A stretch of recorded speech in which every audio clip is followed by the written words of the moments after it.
Welcome back to Dasha Speaks Truth.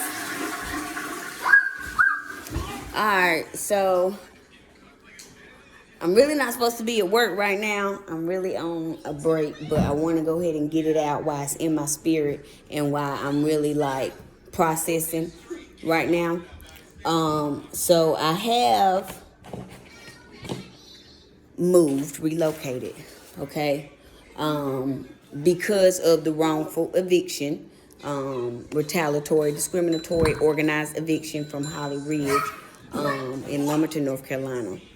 And we were without proper housing for about 2 months. So we was staying in the truck, literally.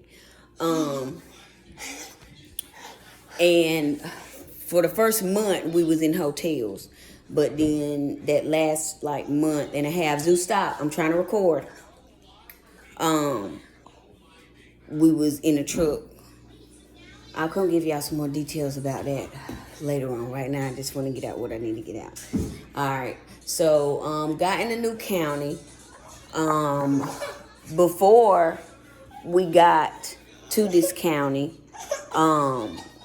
and I have proof of all of this. I had already told y'all about the corrupt CPS workers in Zoo. Let me see it. Let me kiss it. Let me kiss it. All right. In Lumberton, North Carolina. So while we were homeless, they knew that, well, they didn't know exactly where we were at, but they put together a plan, and this was a part of their plan to get me out and then try to come illegally take my children. But it didn't work out that way. So the workers kept calling me, they wanted to meet up and so they could close the case. But my intuition kept going off and telling me, no, don't go meet them niggas. So I told them, y'all do whatever the fuck y'all got to do, because first of all, y'all don't have no legal basis to take me to court. I know that. There's no signs of dependency, no signs of neglect, no signs of abuse. So they knew that they couldn't take me to court. So they were attempting to find something to take me to court, which I knew because my intuition was going off. And so we dodged that bullet. I just told him, I don't give a fuck. Take me to court. That's what I told him. Take me to court. You tough. I know you ain't got shit on me. Take me to court. All right. I'm not telling y'all where we relocated to. We did go to another state. We traveled to 2 different states, actually, in the beginning of the trip. But finally got back situated. And we get here, and the food stamp worker over there was trying to help. Vonda Oxendine was trying to help the CPS worker, who y'all already seen a video of, Beverly, I don't remember her last name, because like I told you, I'm really not supposed to be working right now. So it might be a little, my brain is just a little jumbled up right now, and Mercury's in retrograde. So Vonda Oxendine, somebody communicated with Vonda Oxendine. I don't know exactly who it was, but I have a feeling it was the CPS workers. And I had reported that my daughter was working because I wanted to make sure I stayed, with my hands clean, because I knew that they was trying to, get something on me so that they could put me under, the jail. And so somebody communicated with Vonda. I have confirmation of them communicating within the different apartments about me.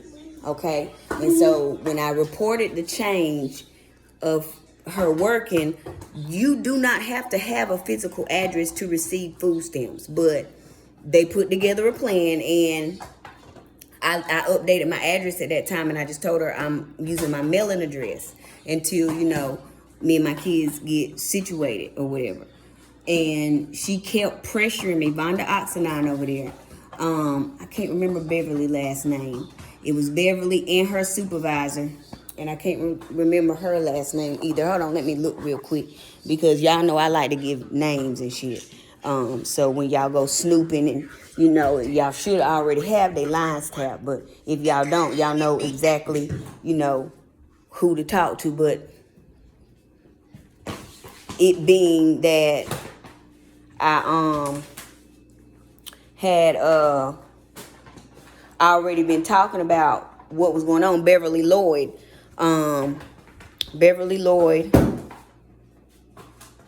Christian Brooks, and Candace Dow. So this is the manager, the supervisor, and the worker. Okay, death come in threes. This is the death of you bitches. Okay, over there at Robeson County Department of Social Services. I really got on here to tell y'all something else, but we just gonna go with the flow.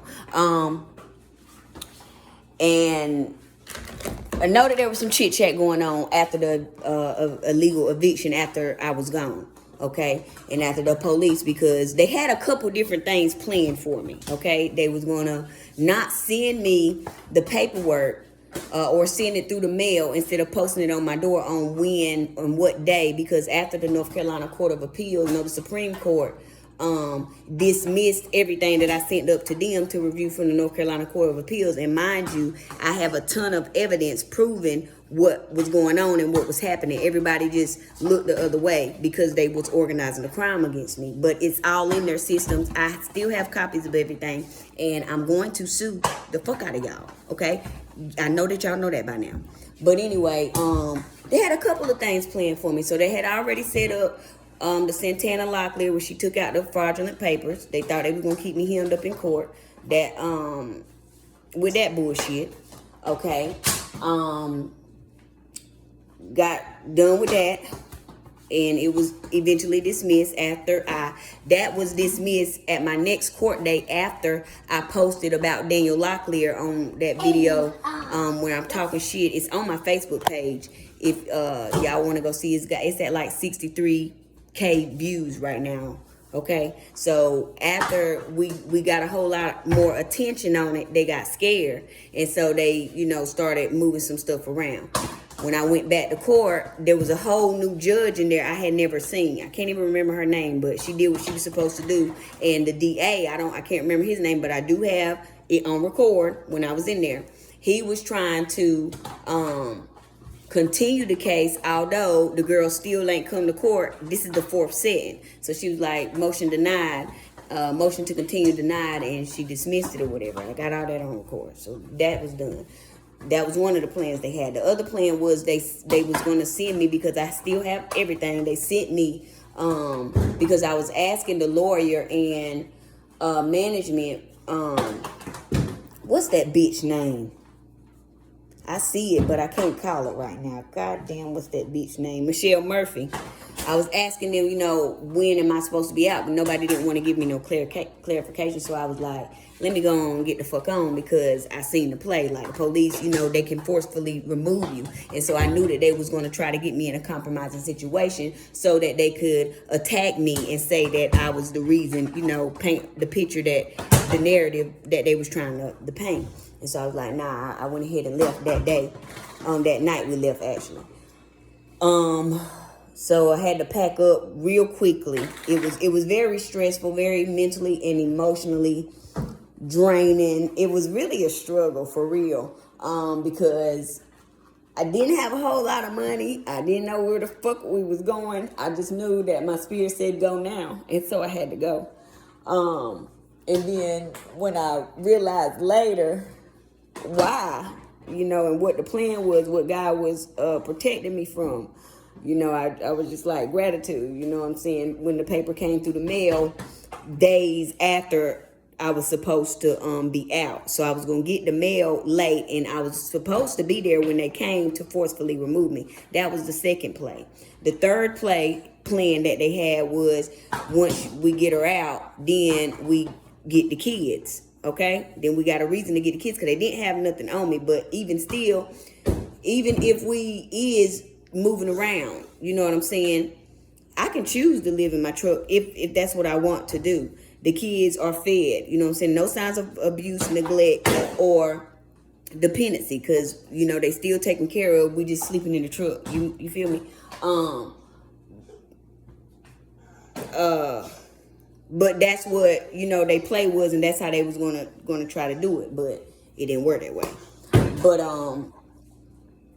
finally got placed, housing. Finally got out of those chains, because they were chains. It was very mentally and emotionally draining the whole time I was there. So it was really a relief.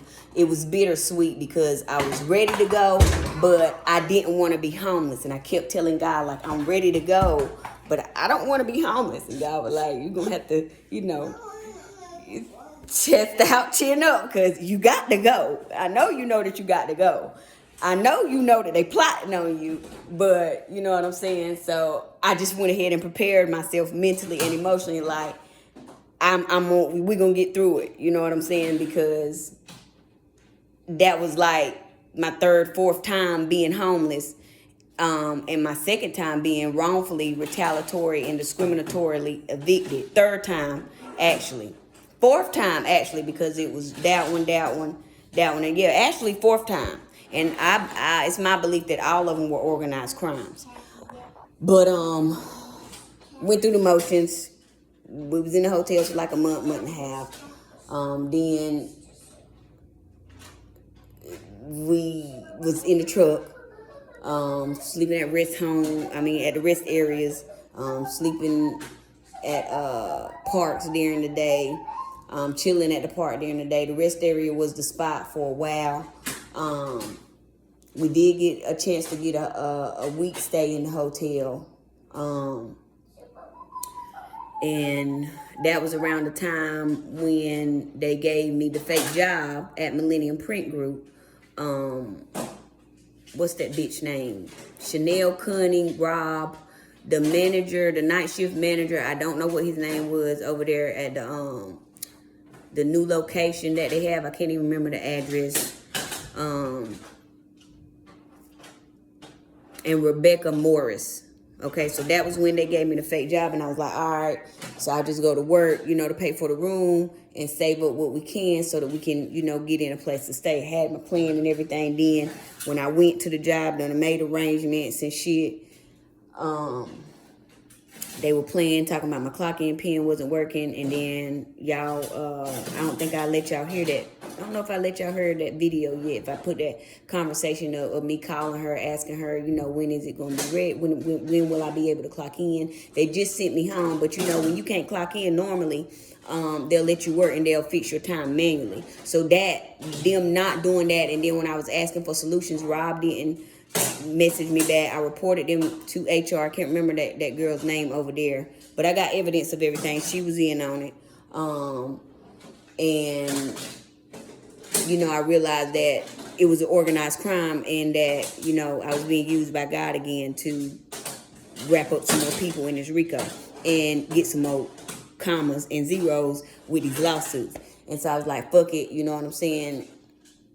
It was gonna probably be very mentally and emotionally draining, and the first sign of bullshit, I'm out. Like, I ain't got time to play with you kids, so you feel me? I had to go. I'm not 100% sure if I posted that conversation when I was on the phone with Chanel Cunning, but you can hear in her tone that she wasn't serious. She didn't offer a solution. Wasn't nobody trying to help me. I was the only one trying to solve my problem, and I'm not in the system. I don't know how their systems work. I don't work, for manpower. But went through all that, got situated after the wrongful and retaliatory eviction. And when I ran into manpower and them over there, I just started applying for jobs. So since then, I have collected a lot more evidence on multiple staffing agencies, multiple businesses, just reaching out to organizing more crime to get information, asking questions that they don't need to ask during interviews. It's multiple staffing agencies, multiple businesses. There's been people that they've placed in places to come and tell me about jobs and tell me to apply. I go apply, you know what I'm saying? I'm going to play dumb for you. And knowing that nobody around here is going to give me a motherfucking job because they call it blackballed or something like that. I know who I am, and I know I'm a threat to their organization, and I know that we're taking this organization down. So I'm just going to apply, and this is my, what I was thinking. I'm gonna apply, and like I've got interviews, done interviews, recorded the whole thing, knowing that they're not gonna call me back, so I don't get my hopes up. Like, all right, whatever, God, wherever you need me at, I'ma go. And so that's what I was doing. So I have gained a lot more evidence about people in this area, businesses, places who are a part of this organized crime ring, because it stretches out. It stretches out across other countries. I don't know all those people in them countries and all the billionaires and millionaires, who are funding these operations. But there are some people in high places with lots of money who are funding these operations, because there's no way that you can have all these connections in all these states and cities and globally, and not have no goddamn money. Like, you literally have hundreds, thousands of people riding around following people, you know what I'm saying? You contacting people at different businesses, like they know when I apply to a job. I believe Indeed is in on it too. The job sites, there was a one that was Traba. It's like a gig that you can go on and catch shifts per day at different places. Traba, Winolo. There was another place. What was that other place? It was like a driving job, where I went and I took the drug test, and they sent in the wrong specimen. The specimen ID does not match what I have on my paper. And I still didn't get the results because I took the same test for 2 different companies. I still didn't get the results from the second one. All right, so it's just a whole lot. I'm trying to put it all in one video. We're just gonna talk about this little piece right here, and then I'll do a separate video on the Wake County Health and Human Services, or whatever they fucking call it. But I do have some more content coming. I have got some more evidence on people in the community participating as well. It's just, I learned my lesson from the last times that I was, putting it up while I was living in the place. So I'm not going to put nothing up about the actual community I live in right now, but just know that I know. And that's for sure. But, and I got evidence, but, and that's for sure. But, I just wanted to get on here and let y'all know, the content is still being created. It's just, I have to be selective with what I share right now, because when I leave here, I want to go to my own shit. And that's where I'm at with it. But I wanted to get on here, share some more information. This is the life of God's chosen number 1, and I am still currently going through a great deal of organized crime, a great deal of harassment, a great deal of people emotionally abusing me, a great deal of people attempting to get a reaction out of me, and I have a lot of evidence, more evidence. So just wanted to get on here. I'm going to have to do another video, because that's not what I got on here to tell y'all, but I'm just moving with spirit. But I gotta go. And I'll holler at y'all next time. Like, subscribe, hit the notification bell, share the video.